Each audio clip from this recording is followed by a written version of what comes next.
Has an incredible story. Reyes Bouillon was shot at point-blank range shortly after the September 11th attacks by Mark Stroman, a killer who was targeting Muslims. Reyes survived, but still has shotgun pellets in his face and is blind in one eye. Now, after this hate crime, he's spreading a message of peace, empathy, and forgiveness with his nonprofit, World Without Hate. Reyes, thank you so much for joining us here on NewsNation. Well, thank you so very much for sharing my story. I appreciate that. Let's go back to the day Stroman walked into your life. How do you go from the fear of that day to the forgiveness that you gave him before he was executed? Well, it was September 21st, 2001, 10 days after the 9/11 terrorist attacks. I was working in my friend's convenience store, and around noon, a man walked in wearing a bandana, sunglasses, baseball cap, holding a sort of double-barrel shotgun, burst in. And from my previous robbery experience, I thought it would be another robbery. The money I placed on the counter in exchange for my life remained untouched, and his gaze remained fixed. Then he mumbled a question, "Where are you from?"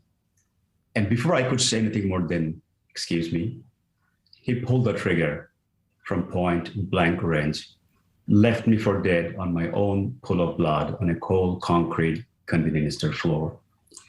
Luckily, I survived, but two other innocent South Asian men were not. My attacker killed both of them. And after I got my life back, I thought about my parents' teaching and what my Islamic faith taught me. And my upbringing and my Islamic faith gave me the courage and strength to forgive my attacker. And I had to go through a healing process. But in course of time, I did not feel that forgiveness was enough, especially when I went to Mecca for a pilgrimage along with my mother. I deeply thought about my shooting incident and my attacker sitting on death row waiting to die. And I began to see him as a human being like me, not just as a killer. I saw him as a victim as well. And I truly believe by executing him, we would simply lose another human life without dealing with the root cause.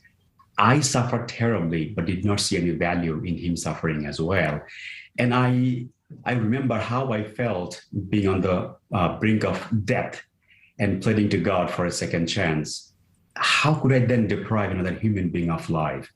I felt my forgiveness was not enough. I need to do more, going the extra mile to save his life. And there's a verse in the Quran, chapter 5, verse 32. It says very clearly that saving a human life is like saving the entire mankind, and taking a human life is like taking the life of entire humankind. And I knew right there that it was the right thing to do, to go the extra mile to save the life of my attacker who tried to end mine. Simply a remarkable story. Before you go, I do want to ask you about what's happening in the United States as the U.S. is set to take in refugees from Afghanistan following the end of that war in the Middle East.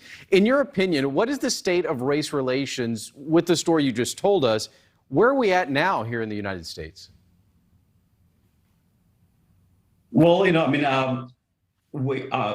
I personally am so happy that this war, this 20-year plus, war finally came to an end, and our brothers and sisters that finally came back home. And I think it was the right thing to do to end this war and work towards peace and making this world a better place for us and for our next generations. Nobody wants to get into war. Nobody wants to see people dying and coming from war wounded. We all want to live in peace, and I think time has come where we all need to come forward and say enough is enough. We don't want any more violence, any more hatred, any more war in this world. We all want to live in peace and harmony, and we all need to come together to work together to get beyond our bitter experience, past intolerance, and so that we can live in a better society. Absolutely. Peace is something that we need. Reyes, thank you so much. You can find out more on your nonprofit, World Without Hate, on our website. Reyes, thank you. Thank you very much.